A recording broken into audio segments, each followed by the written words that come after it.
Señoras y señores, bienvenidos al cierre. Ya es momento de analizar la información del día, lo más importante de esta jornada, que ha estado todo menos tranquila.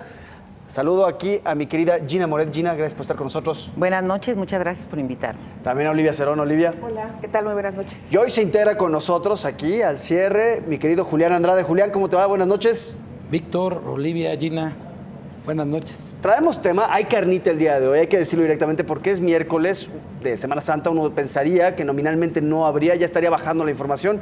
La realidad ha sido distante de eso. Está moviéndose mucho la agenda. Vamos a arrancar con un tema que en este momento toma particular importancia porque al interior del PRI hay algunas voces que ya están empezando a reclamar movimientos en la campaña de José Antonio Meade. Me refiero al movimiento Democracia Interna, encabezado por el exgobernador de Oaxaca, Ulises Ruiz. No es nada nuevo, ha sido un hombre muy crítico durante los últimos meses al proceso que llevó finalmente a que Meade fuera el candidato presidencial del PRI. Envió una carta a Meade planteándole que se tienen que hacer cambios ya en el equipo de campaña. Particularmente pide la salida de Aurelio Nuño de la coordinación y que se tome distancia inmediata del presidente del partido, Enrique Ochoa. Vaya, incluso acusa que hay una campaña de brazos caídos. Gina, tú los conoces bien. ¿Realmente pesa la voz de Ulises Ruiz? Yo creo que la voz de Ulises no pesa mucho y lo vemos en las firmas que trae, pero sí creo con los priistas que platico que hay una campaña de brazos caídos. O sea, no solo una campaña de brazos caídos. Muchos priistas de muy buen nivel, que uno ni se imaginaría, no lo puedo decir porque verdaderamente sí me matarían si lo digo quiénes son, pero están diciendo que van a votar por López Obrador.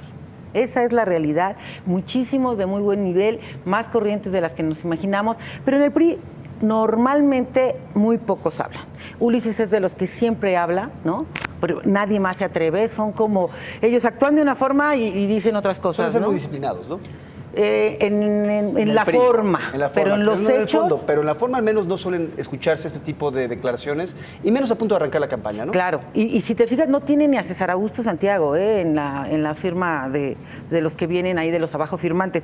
Sí, son muy disciplinados, pero en el fondo no son disciplinados. Eso sí te lo aseguro. Vamos a ver un voto que va a ser mucho hacia López Obrador, principalmente, más que hacia Anaya. Yo no conozco un priista que me haya dicho voy a votar por Anaya, pero sí conozco muchos que están diciendo que ya no van a votar por el PRI.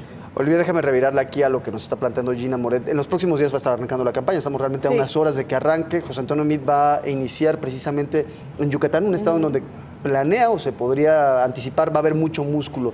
Hicimos un análisis rápido sobre los estados a los que estará yendo. Son estados en donde pueden movilizar buena cantidad de personas a los mítines. En contra de lo que diría Gina, ¿tú no verías la posibilidad de que este tipo de voces críticas se acallen una vez que empiece a entrar en calor y en velocidad la campaña de Meade? Es que me parece que lo preocupante, para la campaña de José Antonio Meade, al leer estas voces que están reclamando la forma en la que está haciendo la campaña, reclamando el tema de insistir en que va en segundo lugar en las encuestas y diciéndole directamente, oye, no vas en segundo lugar en las encuestas y tiene más costo que insistas en eso, que digamos la verdad. Esta campaña en contra de Ricardo Anaya también está siendo muy costosa para ti como candidato. Yo creo que lo importante es lo que puede haber detrás. O sea, no es este grupo en particular, sino lo que te dice de que hay una inconformidad en el PRI con su candidato. Ahora, probablemente sí cierren filas y decidan que van a callar esas voces, pero la inconformidad está ahí. Y yo creo que habrá que ir viendo qué ocurre ya arrancando la campaña con esos priistas inconformes con cómo se está llevando a cabo la campaña y que a lo mejor desde un principio no estaban de acuerdo con que fuera José Antonio Meade su candidato. Julián, me quedo con esto que dice Olivia, de que podrían eventualmente cerrar filas. Y vamos a hacer un poco de memoria, porque generalmente las campañas de los priistas cierran filas, excepto 2006, que fue un caso desastroso lo que pasó con la campaña de Roberto Madrazo. Apelando a la memoria que tú tienes de campañas, ¿tú crees que eventualmente pueda pesar más este sentimiento priista, cerrar filas y sobre todo ante el riesgo que enfrentan? Porque si les va mal en esta campaña, enfrentan una posible extinción. Sí, yo creo que ahí hay que distinguir, ¿no? ¿Qué tanto el descontento que hay en algunos grupos priistas tiene que ver con el candidato o más bien tiene que ver ya con cómo están los escenarios electorales. Creo que lo que está allí fracturando al PRI es que este bono de futuro y este horizonte de continuar en el poder es el que se está debilitando. ¿Qué puede ocurrir? Si el candidato Meade y su equipo logran colocar una narrativa efectivamente en este debate de si van o no en tercer lugar, pero sobre todo de que pueden disputarle el triunfo, pueden ganarle a Andrés Manuel López Obrador, verán ustedes que esas aguas se van a ir controlando, porque finalmente lo que hay es eso, hay una salida de priistas, pero también del otro lado, del PRD es cotidiana la salida de cuadros y de militantes hacia Morena. Más bien es un polo de atracción, Andrés Manuel. Interesante lo que dices, esta especie de cuando no hay un bono de futuro, cuando no hay esta perspectiva de triunfo o cuando se sienten estos ánimos de posible derrota, se genera una mayor efervescencia al interior del partido, o vamos a decirlo, cuando la pobreza entra por la puerta, el amor sale por la ventana. Yo se los planteo a los tres aquí en la mesa. ¿Ven ustedes que las próximas 2 semanas serían cruciales para ver qué pasa con el partido? Es decir, si la campaña prende, si vemos que hay un candidato echado para adelante, si los números cambian. Ya tenemos ahí la encuesta del Financiero que nos dice que están empatados en el segundo lugar Meade y Anaya. ¿Verían ustedes la posibilidad de que la rebelión o estas voces, vamos a decirlo voces críticas, bueno, no es una rebelión, estas voces críticas empiecen a callarse, o por el contrario, si las cosas no salen bien, van a multiplicarse los frentes al interior del partido? Yo creo en definitiva que no solo depende de la propia campaña y del propio Meade, definitivamente. Yo creo que también depende del puntero, la verdad. O sea, qué tanto se equivoque Andrés Manuel López Obrador va a ser muy importante. Porque yo sí creo que estas voces en contra no van exactamente contra Meade, pero sí van contra el presidente del partido, sí van contra Aurelio Nuño, sí van contra todo este grupo que gobernó y que no los dejó pasar. Porque también vamos a ver, hay mucha molestia de los priistas, porque fueron 6 años en que a muchísimos los dejaron fuera del presupuesto.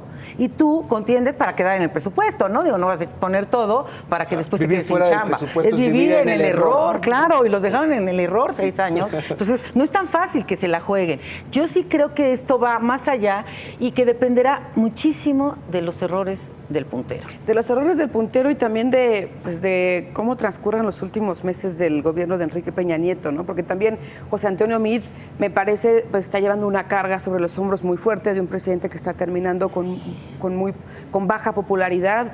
Hoy lo hablaremos en un momento más, pero veíamos las cosas que le dijo de frente el presidente de la Comisión Nacional de los Derechos Humanos, ¿no? En términos de muy duro, en fin, que él también está el tema de la corrupción, que ha tratado él muy firmemente de decir que él va a ir en contra de ese flagelo que afecta al país, pero también está cargando esto, así que habrá que ver también qué pasa con el gobierno federal. Julián. Sí, estoy de acuerdo con Olivia y creo que ese es el gran dilema, la gran paradoja de lo que enfrenta el PRI y el propio presidente, porque en efecto es un peso grande tener encima cómo está cerrando el gobierno. Y miren, y curiosamente, un gobierno que impulsó una batería de reformas nunca vistas en la historia reciente, estoy seguro que van a cosechar quien gobierne México en los próximos años, y que sin embargo está pagando un costo altísimo el propio presidente de la República y su candidato. Entonces sí, va a depender justamente de las próximas semanas,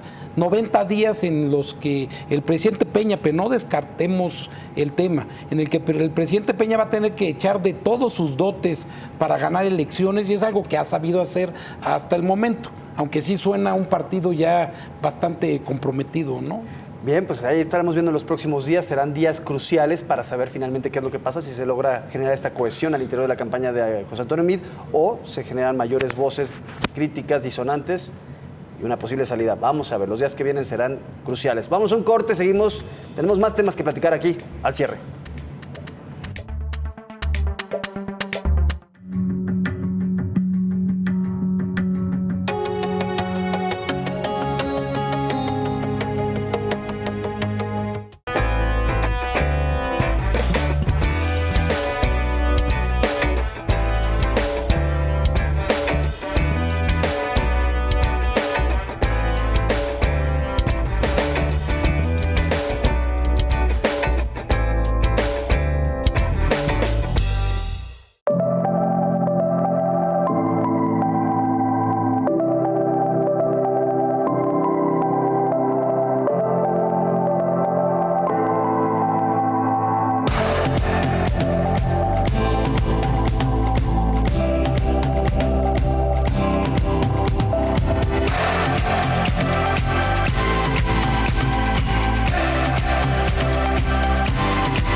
Bien, y el día de hoy aceptó el cargo de coordinador de proyecto de coalición Miguel Ángel Mancera. Esto después de varias semanas en las que ha estado dando señales mixtas, que si va, que no va, exigiendo precisamente que se consolidara esto que el día de hoy vemos, que ya es la idea del programa de gobierno de coalición. Miguel Ángel Mancera había estado anunciando incluso que estará dando una gira por el país para promover el gobierno de coalición. Estamos viendo en la pantalla precisamente la constancia que ya acredita a Miguel Ángel Mancera como lo que buscó durante bastante tiempo, coordinador de proyecto de coalición. Esto después de un día en el que el jefe de gobierno capitalino, y hay que decirlo, jefe de gobierno capitalino aún, porque al iniciar la jornada todo apuntaba a que iba a renunciar. Vaya, le llevaron hasta mariachis al antiguo palacio del ayuntamiento. Retacó su agenda de eventos el día de hoy. Ahí lo estamos viendo, los mariachis que tuvo y especie de pasarela de los integrantes del gabinete despidiéndose. Vaya, eso es una despedida. Pero se le preguntó insistentemente y él decía, yo no traigo mis maletas. Yo no tengo mis maletas aquí en el antiguo palacio del ayuntamiento. Lo cierto es que todavía tiene algunos días para renunciar. Tiene hasta el 31 de marzo, si no me equivoco. Pero no queda claro cuál es el destino de Miguel Ángel Mancera. Gina va de fiscal, va al Senado. Jefe de gabinete. ¿Qué es ¿no? lo que quiere? Si logras hacer un gobierno de coalición, yo creo que el cargo que quiere Mancera Pero ese es de Jorge Castañeda ya. De jefe de gabinete. ¿Ese no lo va a soltar Jorge Castañeda? No lo creo, no. Yo sí creo que tiene más peso político Mancera. Digo, a lo mejor me equivoco, pero yo no creo que sea tan fácil que sea Castañeda. Digo, vimos cómo le fue con Vicente Fox, ¿no? Yo no lo veo como jefe de gabinete y sí veo una figura como Mancera que tiene muchos años en esta lucha que hay de los gobiernos de coalición, que tiene muchísimos años que se está hablando de esto en México, pero que el sexenio pasado, pues se sentaron muchas bases y en el 2016 ya quedó en la ley como gobierno de coalición. Pero déjame revirarte ahí, porque Jorge Castañeda ya fue secretario de Relaciones Exteriores. Sí, lo sé. Me tocó cubrirlo porque tú me mandaste a cubrirlo en el sexenio. No hables de eso, por No favor. fue mal secretario. Fue un secretario incendiario en algunos momentos, nada más recordemos la crisis con Cuba, por decir una. Pequeña Cambió la crisis. agenda, ¿no? Un Cambió la poquito agenda. distinto a su papá, ¿no? En Cambió una la- misma sí, sí. Bueno, crisis, a ver, con el mismo recordemos país. la frase de los cubanos están ardidos. 20 años después. No, pero tampoco ¿Se te ibas a imaginan? enfrentar. No, se híjole.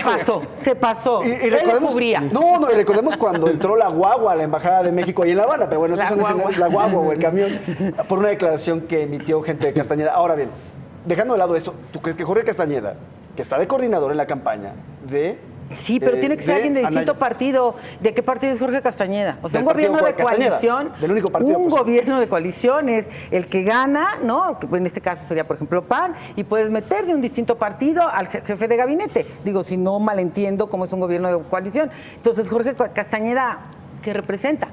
Mancera, jefe de gabinete, Mancera, Pues nos senador, tiene ahí Mancera, fiscal? nos tiene en el suspenso, ¿no? Yo creo que justamente por eso no quiere, cuando le preguntan, pues no quiere definirse, porque está todavía analizando ahí los escenarios posibles, ¿no? Exacto, si se va al Senado.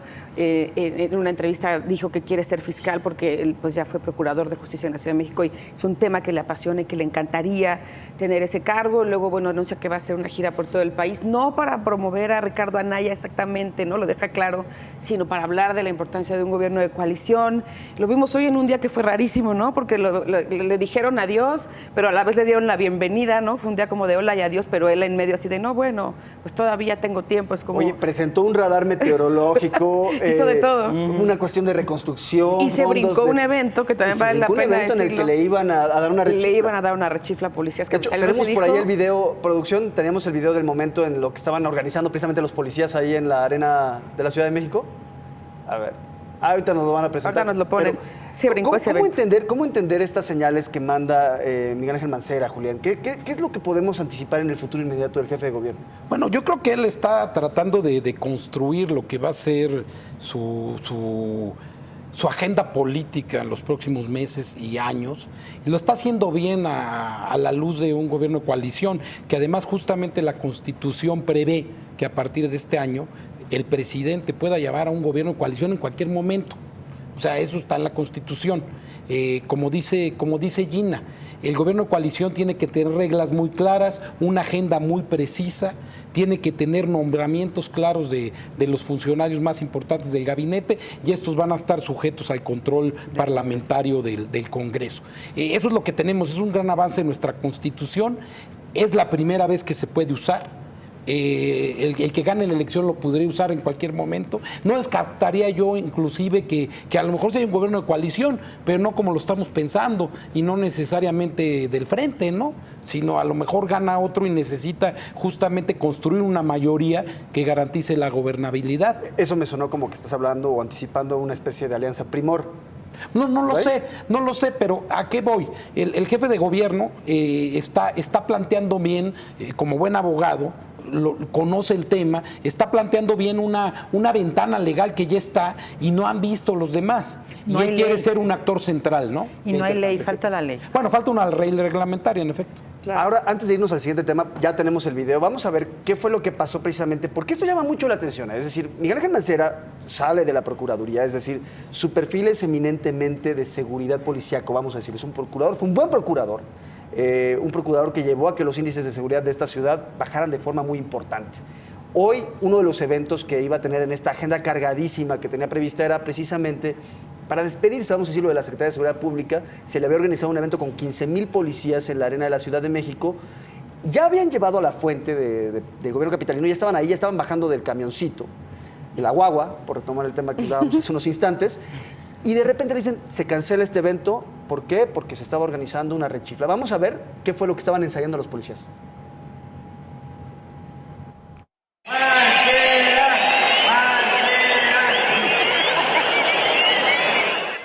Bueno, por lo pronto este No hombre era que estaba poca cosa. sonriendo, pues mañana se va arrestado, me puedo imaginar. No va a pasar los días, no va a tener Semana Santa este hombre. No era ¿Cómo lo poca ven cosa ustedes? lo que se estaba organizando. No, yo creo que no le ven muy bien a ese pobre hombre, porque además Mancera sigue, ¿eh? Yo creo que hasta el viernes sin Calculó mal problema. los tiempos este así es. policía. Sí, se le fue, le dijeron se va el miércoles y nada, no le cumplieron, ¿no? Pero ¿cómo entender también esta reacción que dan los Sí, policías no, de yo la creo que ciudad? lo que nos falta saber, investigar, también es por qué. ¿Por qué esta rechifla que se estaba organizando Miguel Ángel Mancera? ¿Cuál es el reclamo que hay detrás? Yo creo que esa es una pregunta que está ahí que habría que averiguar. ¿Cuál puede ser la reacción de un secretario de Seguridad Pública ante esto? Bueno, es que lo que habría que reportar, lo que habría que averiguar es cómo estuvo la logística del evento, desde qué horas llegaron los policías, por qué estaban enojados, les dieron un lunch, les dieron agua, no les dieron nada, qué les ofrecieron.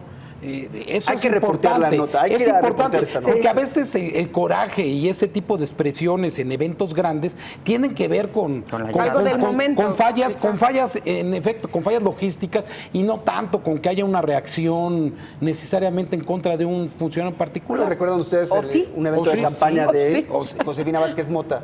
Se tardó muchísimo Y en se tomar vació el el- estrado, 2, el- 3 horas, y la gente se fue del Estadio Azul y hubo Claro, una chifla, ¿no? sí, Entonces, claro. Era el principio de la campaña, ¿no? Pero, Era su evento de Que fue arranque. un evento muy empezó triste mal. porque quedó ahí muy sola. pero muy también poco yo cobijada. creo que trae bastante fuego amigo todavía, Mancera. O sea, no olvidemos que muchos se fueron a Morena y que muchos, como Rosicela Rodríguez, seguían en el gobierno y estaban con Morena. Yo creo que ahí también Bueno, pero trae algunas ahí cosas. ellos qué podían hacer en un evento de la ¿Tú policía, no organizas creo, algunas ¿no? cosas o no? No lo sé. Nunca has oído Estamos que ya se entrando al organice. territorio de la conspiración y viendo qué pasó ahí con estas Con un quinta anticonspirador. columnas que nos dice Gina Moret que existen ahí en el gobierno capitalino. Vamos a un corte, seguimos. Tenemos más información aquí al cierre.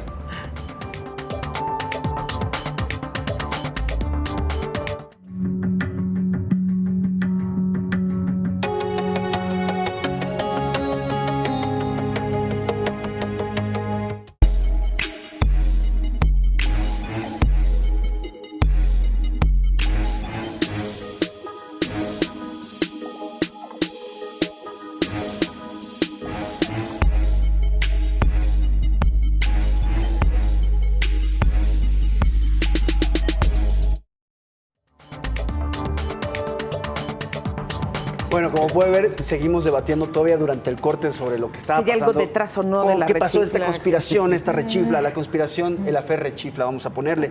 Vamos a otro tema, porque el día de hoy, este miércoles, el Ombudsman Nacional, Luis Raúl González, presentó su informe de labores, el último que le va a tocar al presidente Enrique Peña Nieto. Y fue un informe durísimo. Ahí en Los Pinos, el Ombudsman advirtió que el balance del sexenio del presidente no es favorable. Dio algunas cifras, por ejemplo, en 2017, el número de recomendaciones contra la Comisión Nacional de Seguridad y la PGR creció en un 117%. Bien, aparte del tema de las cifras que plantea el Ombudsman, dio una especie de balance lapidario sobre que México no experimentó en este sexenio cambios significativos que llevaran a que hubiera un verdadero respeto a los derechos humanos, y básicamente planteó que la tónica de los últimos años ha sido la de la violación continua de derechos humanos. Mencionó casos muy importantes, Ayotzinapa entre ellos. Gina, duro lo que dice el ombudsman ahí en Los Pinos. ¿Y aparte en dónde? En la residencia oficial de Los Pinos. Yo creo que te habla de un fin de sexenio, pero también de una terrible realidad de nuestro país. Y creo que todo esto pues tiene también muchísimo que ver con algo que no se logró arreglar desde el sexenio anterior, que es precisamente la guerra contra el narcotráfico, que nos ha traído muchísimos problemas y que no hemos sido capaces de definir ni siquiera el papel del Ejército y la Marina en estas broncas. Entonces yo creo que esto es parte muy importante y que los legisladores, que cada vez que estamos en campaña hablan de un tema y nunca lo aprueban, ¿no?, deberían ya meterse a ver qué vamos a hacer con esto. Vamos a seguir teniendo estas violaciones de derechos humanos en mucho mientras tengamos esta terrible guerra contra el narco. Olivia, esto se da, el mensaje del ombudsman se da justamente a unas horas de que ocurriera este incidente allá en Tamaulipas, en donde una familia muere en un enfrentamiento, en el fuego cruzado entre la Marina y delincuentes. Hay que decirlo, la Marina había sido emboscada por elementos, se presume, del cártel Jalisco Nueva Generación, de una fracción, y se da este enfrentamiento terrible en el que fallecen estas personas. Esto me remite a, ya había pasado esto, lo vimos el sexenio pasado, lo vimos en Monterrey, lo vimos en Sinaloa, lo vimos en Sonora, es decir, que personas cayeran en enfrentamientos entre las Fuerzas Armadas y criminales era algo que ya nos pasaba en 2008, 2009, 2010, 2011. Estamos en 2018 y seguimos en una situación similar. Y siempre con un muy mal manejo de la información alrededor de estos casos, ¿no? Por eso creo que los reclamos que hizo hoy el ombudsman pues son también muy a propósito de que estas cosas siguen ocurriendo. O sea, no hay lecciones aprendidas, parece que no hay cambios, ¿no? O sea, rápidamente sobre lo del Nuevo Laredo, la Marina saca un comunicado donde no menciona que quedó en fuego cruzado una familia, donde no menciona que hubo civiles que quedaron en medio ahí de la balacera. O sea, ¿por qué? Para esperar a ver si nadie lo decía, para esperar a ver si no nos enteráramos. Eso nos deja siempre la interrogante de cuántas veces pasan estas cosas y no nos enteramos, porque no nos dicen, porque no hay nadie de las víctimas que pueda hablarlo. Y luego hasta el día siguiente, ya que se empieza a hacer ruido, dicen, bueno, sí había ahí sí hubo unos civiles ahí, pero no fue fuego cruzado y los calibres no tienen nada que ver con los que usamos nosotros. No hay pruebas contundentes de qué calibres se utilizaron. En fin, siempre hay un muy mal manejo de estos casos. Ha sido algo que se ha repetido a lo largo de este sexenio, también por supuesto del sexenio pasado, y esto que le dijo hoy el ombudsman al presidente Enrique Peña Nieto en su cara es brutal. O sea, le dice, ustedes aceptan las recomendaciones que nosotros emitimos por violaciones a derechos humanos, pero ustedes no acatan nada, ¿no? O sea, las aceptan, pero no aplican, no las cumplen, ¿no? Ahora, brutal. Julián, este nuevo ombudsman, bueno, ya tiene un tiempo. Lo cierto es que tampoco habían emitido tantas recomendaciones. En comparación con la administración anterior, había bajado de forma dramática el número de recomendaciones, particularmente contra las Fuerzas Armadas, y había dos interpretaciones ahí. Una era porque las Fuerzas Armadas se estaban portando de forma mucho más respetuosa con los derechos humanos, otra era porque la propia Comisión Nacional de los Derechos Humanos había bajado de forma dramática su operación, su funcionamiento, el número de recomendaciones, porque le habían bajado de manera política. Con ese antecedente, aún así vemos cómo hoy llega Luis Raúl González y da un mensaje pues lapidario ahí frente al presidente y a su gabinete. No, yo creo que sí, un poco como dice Olivia, el ombudsman hizo un diagnóstico, digamos, de los 5 años del gobierno del presidente en el tema de derechos humanos. Yo no había escuchado, leído de ninguno de los ombudsman desde Jorge Carpizo. Y miren que hemos pasado etapas complejas. No sé si es la peor, Creo que es el discurso más duro. Es un ombudsman que se plantó ante el presidente, fue cuidadoso también aceptó avances, hay muchos avances legislativos, digamos, es esto que solo pasa en México, tenemos uno de los sistemas no jurisdiccionales de derechos humanos más robustos del mundo, sí. Es una cosa fina y tenemos una realidad triste, compleja, pero porque además tenemos un problema de seguridad muy grande. No, yo creo que son las dos cosas que tenemos que resolver. Sí tiene razón el presidente, como tuvo razón el presidente Calderón, cuando decían que hay que enfrentar la delincuencia de modo fuerte, pero también tiene razón el ombudsman diciendo que no hay un planteamiento claro en el tema de la seguridad y que no hemos avanzado. Al final va a ser 5 años en los que seguimos sumidos en este túnel tenebroso de la violencia, ¿no? Y ahora lo que tenemos que esperar es ver qué es lo que se plantea durante las campañas presidenciales, qué es lo que presentan los candidatos, los distintos planteamientos que podría haber para enfrentar la crisis de seguridad. A mí me llama la atención y estoy pendiente de ver qué pueda pasar ahí.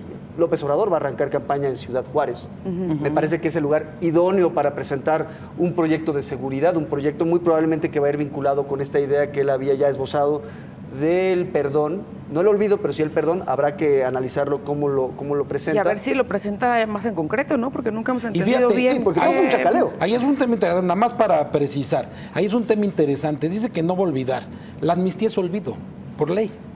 La amnistía es olvido. Digo, si es una ley de amnistía, Bueno, es olvido. es una Se ley de olvido, extingue sí. el tema jurídico en litigio. Lo olvidamos y pasamos a Y otra punto y cosa. aparte. Eso es una amnistía. Y recordar que en no todo es un caso acto- tendrá que hacer una Estoy de ley de acuerdo perdón. contigo. Pero aparte Así no es un acto del Ejecutivo, tiene que ser un acto del Legislativo Claro, y del presidente. es Bueno, al una menos ley, él, es una ley. Lo que se desprendería Es de lo una que ley, plantea ¿no? López Pero Obrador que es muchas veces él le lo cabeza estaría el haciendo. Ejecutivo, ¿no? También Bueno, lo puede encabezar. tiene capacidad de iniciativa. Sí, tiene capacidad de iniciativa. Pero sí, digo, hasta esa confusión, más allá de que analicemos. Sí, pero será interesante saber ¿no? qué proponen de distinto los candidatos, porque lo que sí está claro, clarísimo, es que la estrategia de seguridad que ha habido en este sexenio y en el pasado, pues claramente no ha funcionado. O sea, ¿qué de distinto van a proponer los candidatos? Póngale a la ojo porque presidencia? ya tenemos las agendas de los candidatos, ya estamos viendo por dónde van a ir arrancando sus campañas. Margarita Zavala, en caso de que no haya una decisión final por parte de ahí las autoridades y la terminen bajando, iría en la primera semana a Acapulco. A mí me parece que también va a ir a abordar este tema, el tema de la inseguridad, que es un tema que también va cargando ella precisamente Por pues, su marido. Bueno, pues sí, vamos a decirlo, ni modo. portación de familiar incómodo. Así es. Vamos a decirlo en cierta medida. Pero la próxima semana muy probablemente el tema de la seguridad, de la inseguridad, del combate a la delincuencia va a estar al frente del discurso de los candidatos presidenciales. Vamos a Va a ver. ser un tema central, ¿no? Y es una de las Exactamente. cosas que más tiene harta la ciudadanía. En las Totalmente. encuestas que hacen los mismos partidos políticos es tanto la corrupción como la inseguridad. Pero miren lo que es las cosas que ocurren.